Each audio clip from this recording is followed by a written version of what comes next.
going to talk about my phobias today, and a couple of these you'll probably be thinking to yourself, are those really phobias, Katie? And you're probably right, they probably aren't phobias and just me being completely over the top with everything as usual. I am known to be quite dramatic when it comes to certain things.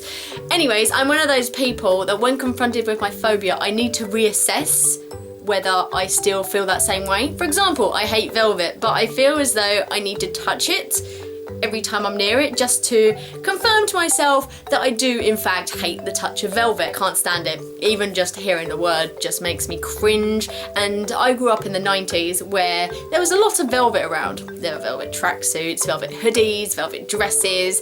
Everything seemed to be made of velvet. And I don't know why, it was some kind of fashion thing, I think. If you're wearing velvet and you're my friend, you can just stay on the other side of the room, mate. You just don't come anywhere near me. Don't touch me. Don't talk to me. Don't come within like 10 yards of me because I will just cringe away from you. And it's nothing personal, it's just what you're wearing. I have that same feeling with cotton wool. It's the way that it tears. When you tear it, it kind of squeaks, and when you rub it between your fingers, it squeaks. And I remember when I was younger, again, to confirm to myself that I still had this phobia, I would bite it. Please don't ask why I would bite cotton wool. I want to ask my past self why I would bite cotton wool, just to prove to myself that I hated it when I knew that I hated it when you pulled it apart or when you rubbed it between your fingers. It just... Ugh. It was even worse biting it than it was just touching it. It's just something that's never right. And even now, I don't like doing it. Ugh. Third one is a weird one. I don't like bananas that smell like bananas. Yeah, I love bananas as a fruit, but I'm really picky with how I like them to actually be. I personally like to eat them when they're kind of yellowy green, but just coming off of the green, kind of just ripe as such, when they're quite firm and not squishy. If they've got any kind of brown spots on the side, then no way am I going anywhere near this, because it will just stink like banana. Bananas, when I like to eat them, they don't smell like bananas. In fact, they don't smell like anything. And to be honest, they don't really taste like much, even though I still like them.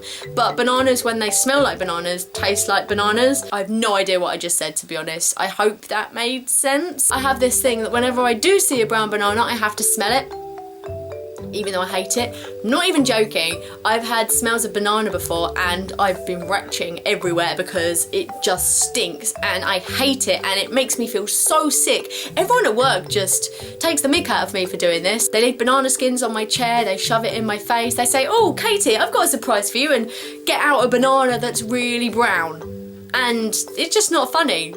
It's funny in hindsight thinking about it now and actually just talking about it, but when I'm at work, I am scared to hell. It's horrible. I just don't...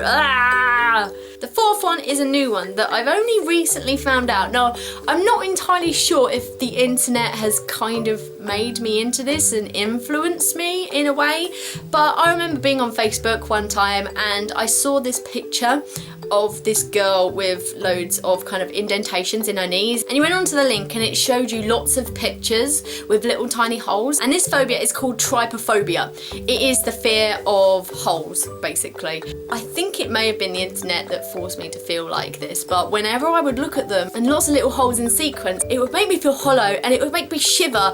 And I know this is really hard to explain, but my teeth felt hollow when I saw the pictures of it. It's really strange and I don't know how to explain it, but that's how I felt when I was reading all about this, because once I find something I need to research it to bits. It's a bit like whenever I had my obsessions with the Illuminati and thinking that everyone was going to be killed and stuff like that. I would research that stuff on Google. Google is a horrible place. Google is not good for paranoia and things like that. Just don't go on it. Don't research things that you don't want to know about, because it will make you so much worse. Anyways, when I was reading some articles, somebody said about the fact that they didn't like it when they were boiling a pot of pasta, penne pasta actually, and when they took the lid off, they saw that all the pasta things were stood upright with all the holes facing upwards, and I thought, that's really stupid, but I'm not joking. This happened to me the other day and I freaked out.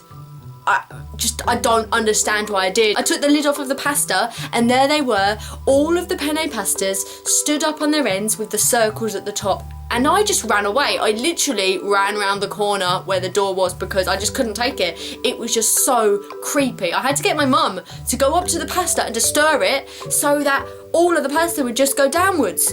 I just don't know what came over me. It's so weird, and I've never felt like that before, even though, to be honest, I've never really seen the pasta like that before, so maybe that's a reason, but it just really creeped me out. Just thinking about it now, it's